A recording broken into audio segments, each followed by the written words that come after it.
నమస్తే, welcome to our channel. నేను మీ సిరి. ఈరోజు మనతో పాటు ఉన్నారు సీనియర్ పొలిటికల్ అనలిస్ట్ అంకమరావు గారు. నమస్కారం సార్. గన్నవరం నుంచి వెళ్ళి యార్లగడ్డ అంటే టీడీపీ ఇన్ఛార్జ్ అయినప్పటి నుంచి వెళ్ళి తన పనితీరు అదంతా కూడా చూస్తే చాలా అనిపిస్తుంది. కానీ ఇక్కడ అదే పరిస్థితి ఏంటంటే వల్లభనేని వంశీ గారి పరిస్థితి మాత్రం కొంచెం వెనుకబడినట్టు, నిరుత్సాహంగా ఉన్నట్టు అనిపిస్తుంది. అంటే దేనివల్ల అంటారు సార్ ఇది? అంటే గన్నవరం అనే నియోజకవర్గం తెలుగుదేశం పార్టీ కంచుకోట లాంటిది. రైట్. మరి 2014లో వల్లభనేని వంశీ గారు అక్కడ గెలవడం కూడా జరిగింది. 2009లో కూడా విజయం సాధించారు.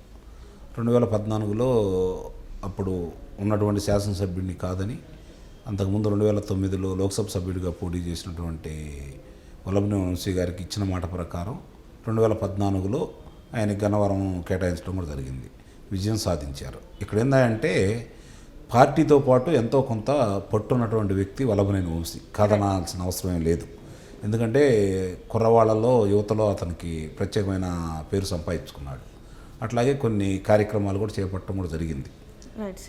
దానివల్ల యువత అతని వెంట నడిచిన మాట వాస్తవం. అది అదన బలం కూడా తెలుగుదేశం పార్టీకి చేకూరిందనేది వాస్తవం. అందుట్లో సందేహం కూడా ఏం లేదు.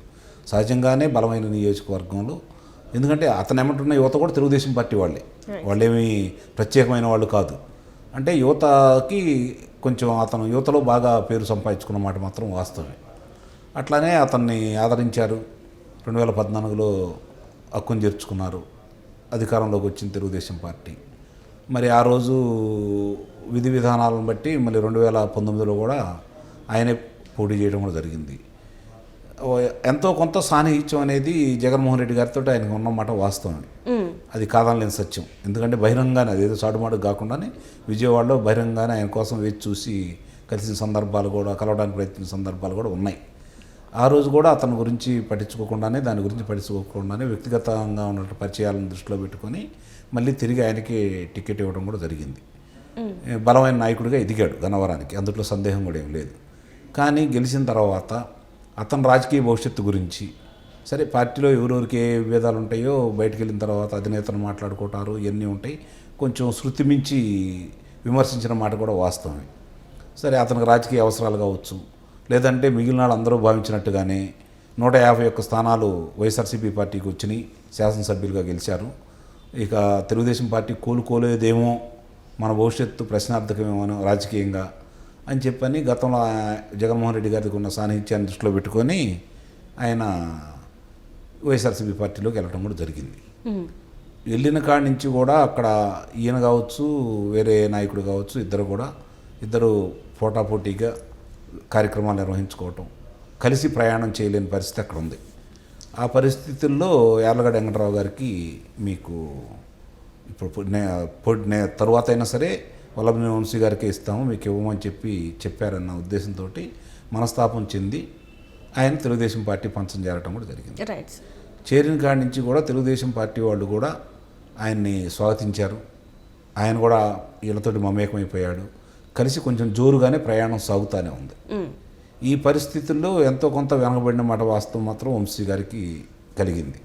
వాస్తవం కూడా స్థానిక పరిస్థితులు ఆయనకు కూడా తెలుసు. ఇందులో సంస్థాగతంగా గన్నవరం నియోజకవర్గంలో ప్రతి గ్రామంలో తెలుగుదేశం పార్టీ వాళ్ళు ఎలా ఉంటారు, వైఎస్ఆర్సీపీ పార్టీ ఎలా ఉంటారు కానీ ఆయనకు తెలుసు. సరే, అధికారం కూడా ఉంది.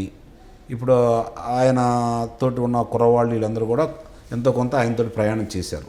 ఇది అదనంగా బలం చేకూరుతుంది, నాకు అధికార పార్టీ అండదండలు కూడా ఉన్నాయనే ఉద్దేశంతో ఆయన కొన్ని కార్యక్రమాలు చేయడం కూడా జరిగింది.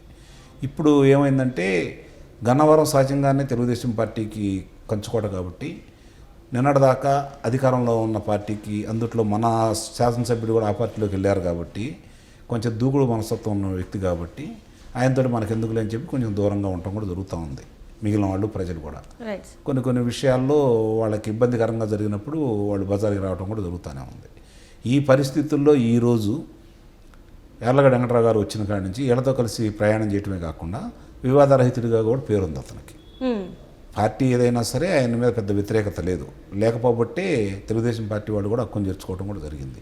వచ్చిన కాడి నుంచి ఆయన కూడా వాళ్ళతో కలిసిపోయి ముందుకు వెళ్తా ఉండేసరికి రోజు రోజుకి తెలుగుదేశం సంస్థాగతంగానే బలంగా ఉన్నటువంటి తెలుగుదేశం పార్టీకి యార్లగడ్డ వెంకటరావు గారు ఇప్పుడు ఈయన తెలుగుదేశం పార్టీలో ఈయన వెంట ఉన్న వాళ్ళని కొంతమందిని తీసుకెళ్లి వైఎస్ఆర్సీపీ పార్టీకి వెళ్ళినందుకు ఎట్లాగైతే బలం ఎంతో కొంత చేకూర్చిందో యార్లగడ్డ వెంకటరావు గారికి సన్నిహిత సంబంధాలు ఉన్నటువంటి వ్యక్తులు అందరూ కూడా తిరిగి మళ్ళీ యార్లగడ్డ వెంకటరావు గారితో పాటే ప్రయాణం చేస్తున్నందువల్ల ఆయనకి ప్రతికూల పరిస్థితులు అనేవి స్పష్టంగా కనపడతా ఉన్నాయి అక్కడ వంశీ గారికి. ఈ పరిస్థితుల్లో మరి అందరిలాగానే మరి వచ్చిన అతను ఆయనకి ఇవ్వకుండా ఇక్కడ మద్దాలగిరి గారికి ఇవ్వలేదు. గుంటూరు 2 ఆయన తెలుగుదేశం పార్టీ ఈయనతో పాటు ఆయన కూడా వెళ్ళారు కదా వైఎస్ఆర్సీపీ పార్టీకి, ఇవ్వలేదు. ఇవాళ వినిపిస్తున్న వాదన ఏంటంటే ఈయన్ని పెనమలూరు మారుస్తారు, రైట్. కాబట్టి పెనమలూరు మారిస్తే అంగీకరిస్తాడా లేకపోతే ఏంటి, తన రాజకీయ భవిష్యత్తు ఆలోచించుకొని ఏం చేస్తాడు అని చెప్పని భావిస్తున్నాను. నేనైతే అనుకుంటున్నానంటే తెలియగల వ్యక్తి అయితే అతను ఏం జరిగినా అతను రాజకీయ భవిష్యత్తును కనుక దృష్టిలో పెట్టుకుంటే పెనమలూరుకి ఇస్తానంటే పోటీకి దూరంగా ఉంటే మంచిదేమో అనేది నా అభిప్రాయం. వంశీ గారికి అతను రాజకీయ భవిష్యత్తు ఉంటే చిన్న చిన్న విభేదాలు ఉంటే ఉండొచ్చేమో, కానీ అతను దానికి దూరంగా ఉండి వాడు ఉన్న పరిస్థితుల్లో తెలుగుదేశం పార్టీలో ఉన్న వ్యక్తి, తెలుగుదేశం పార్టీ బలం ఎంత ఆయనకి క్షుణ్ణంగా తెలుసు. సరే ఏదో మరి ఆయన మాట్లాడటం జరిగింది, కొంచెం ఇబ్బందికరంగానే మాట్లాడారు. మళ్ళీ తెలుగుదేశం పార్టీలోకి వచ్చే అవకాశం ఎటు లేదు కాబట్టి, ఆయన తీసుకునే అవకాశం కూడా లేదు కాబట్టి ఆయన పెనమలూరు వెళ్లకుండా ఉంటే బాగుంటుందేమో అనేది నా అభిప్రాయం. అంటే మరి దీని మీద ఇప్పుడు జగన్ ఎలా స్పందిస్తారు? ఒకవేళ కాదు అక్కడ నుంచి పోటీ చేయనంటే దాని తర్వాత పరిస్థితులు ఎలా ఉంటాయి సార్? జగన్ గారు ఎలా ప్రవర్తిస్తారంటే ఆయన కనుక పిలిచి పోటీ చేయమంటే పోటీ చేయాల్సిన పరిస్థితి ఉంటుంది. మరి ఇది ఏదో విధంగా దూరంగా ఉంటే ఈయనకి రాజకీయంగా పెద్ద ఇబ్బందులు లేకుండా ఉంటాయి. వెళ్ళారనుకోండి రాజకీయంగా ఓడిపోవడం కూడా జరిగింది పెనమలూరులో, ఇది అందులో సందేహం ఏం లేదు. అక్కడ ఇవాళ కృష్ణా జిల్లా పరిస్థితి చూసుకుంటా ఉంటే కృష్ణా జిల్లా ఏముంది, యావత్ ఆంధ్ర రాష్ట్రం కూడా ఈరోజు 175 నియోజకవర్గాల్లో తెలుగుదేశం పార్టీ జనసేన పార్టీ కలిసి ముందుకెళ్తున్న సందర్భంలో చాలా బలంగా ఉన్నారు. ఇప్పుడు వాళ్ళు 161 స్థానాల దాకా వస్తాయని చెప్పని సమాచారం అంతా ఉంది.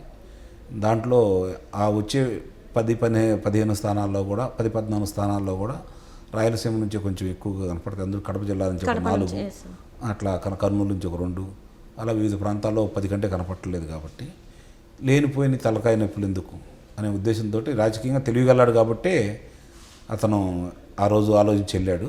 కానీ వెళ్ళిన తర్వాత కొన్ని ప్రేలాపనలు ఆయన నోట్ల నుంచి వచ్చిన తర్వాత ఇక మళ్ళీ తిరిగి తెలుగుదేశం పార్టీకి వచ్చే అవకాశం లేదు కాబట్టి దూరంగా ఉంటాడని, తెలివిగల రాజకీయ నాయకుడు కాబట్టి దూరంగా ఉంటాడని అయితే నేను భావిస్తున్నాను.